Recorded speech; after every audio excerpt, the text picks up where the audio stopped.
नमस्कार, मैं मोहम्मद आसिफ। नेशनल समाचार में आप सबका स्वागत है। देश के राष्ट्रीय सुरक्षा सलाहकार अजीत डोभाल जी का आज जन्मदिन है। तो सबसे पहले नेशनल समाचार के सभी दर्शकों को और नेशनल समाचार में जितने भी काम करने वाले लोग हैं उनकी तरफ से आपको ढेर सारी शुभकामनाएं। आपका दिन अच्छा हो और आने वाला वक्त भी आपके लिए अच्छा हो। अब सवाल ये है कि अजीत डोभाल को जो है जेम्स बॉन्ड भी क्यों कहा जाता है, और आज इनका जन्मदिन है। तो इस पर मैं कुछ ऐसी बातें बताने वाला हूं अजीत डोभाल जी के बारे में, जिन्होंने कुछ ऐसा काम किया है जिसकी वजह से उन्हें जेम्स बॉन्ड भी कहा जाता है।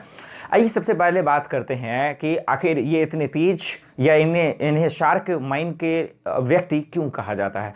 चाहे वो बालाकोट का स्ट्राइक हो या फिर एयर स्ट्राइक हो, सर्जिकल स्ट्राइक हो, ये तमाम जो घटनाएं आपने देखे होंगे उसमें इनका बहुत योगदान था।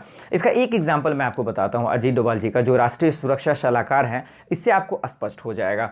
जब हमारे देश में, आपको पता है कि अगस्त के महीने के टाइम पे ही जब देश में कश्मीर से धारा 370 को हटाया जा रहा था, तो देश में किस तरह का माहौल था, देश में किस तरह की रणनीति थी। लेकिन इन तमाम चीज़ों को, हिंदू मुस्लिम की नफरतों के बीच को बैलेंस बनाकर किस तरह से ये जो मैनेज करना था, ये कितनी बड़ी जिम्मेदारी भारत सरकार के लिए थी, ये बताने की ज़रूरत नहीं। क्योंकि हमारे देश में सबसे ज़्यादा अगर किसी चीज़ को लेकर घटनाएं आती हैं तो वो गौरक्षा के नाम पे, सांप्रदायिकता के नाम पे, हिंदू मुस्लिम के नाम पर ये तमाम चीज़ें होती रहती हैं। इसको बैलेंस करना, इसको बैलेंस कर बनाए रखना, इसमें सबसे अच्छा अगर हाथ रहा है तो वो अजीत डोभाल जी का। वो इसलिए क्योंकि जब धारा 370 हटाया गया था तो जम्मू कश्मीर में कानून व्यवस्था को बनाए रखना, लोगों को समझाना, खास करके जम्मू कश्मीर के लोगों को समझाना, वहाँ के अवामों को समझाना, इसलिए वो वहाँ गए भी थे। वहाँ के लोगों के साथ बिरयानी भी खाया उन्होंने, और उसकी तस्वीरें आपको जो है आपने देखा होगा और हमने आपको दिखाया भी था। तो इसीलिए उन्हें जो कहा भी जाता है। दूसरा ये भी है कि जब दिल्ली में दंगा हुआ तो आपने देखा होगा कि किस तरह से कितने लोग मारे गए। इसमें जो लोग थे, जो अपराधी थे, उसके साथ जो कार्रवाई होनी थी वो तो एक अलग बात है। लेकिन उस दहशत से, इस घटना से जो लोगों की मानसिकता पे असर पड़ा है, जो लोगों की डेली जिंदगी पे असर पड़ा था, लोग छोड़कर दिल्ली भाग रहे थे। लेकिन इस बीच भी अजीत डोभाल जी आए, लोगों को समझाया कि मैं खड़ा हूँ आपके साथ, आज से आपको कुछ भी नहीं होगा, जो हो गया उस घटना को आप भूल जाइए।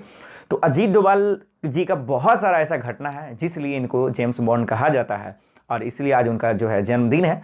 तो उनको ढेर सारी शुभकामनाएं हैं, उनका दिन भी अच्छा हो। और हमारे देश की सुरक्षा को लेकर जो भी चीज़ें होती हैं उसको किस तरह से वो मैनेज करने हैं वो बताने की ज़रूरत नहीं होती, क्योंकि आज हमारे देश में बहुत सारे ऐसे घटनाएं हैं जो बहुत कंट्रोल में हैं, जो बेहद हमारे देश के लिए ज़रूरी भी है। फिलहाल के लिए इतना ही, मुझे दीजिए इजाज़त और आप देखते रहें नेशनल समाचार। नमस्कार। अगर आपको हमारा वीडियो पसंद आया हो तो इसे लाइक करें, हमारे चैनल को सब्सक्राइब करें और हाँ, बेल आइकन दबाना ना भूलें ताकि आप तक हमारे वीडियो की नोटिफिकेशन पहुंचती रहे।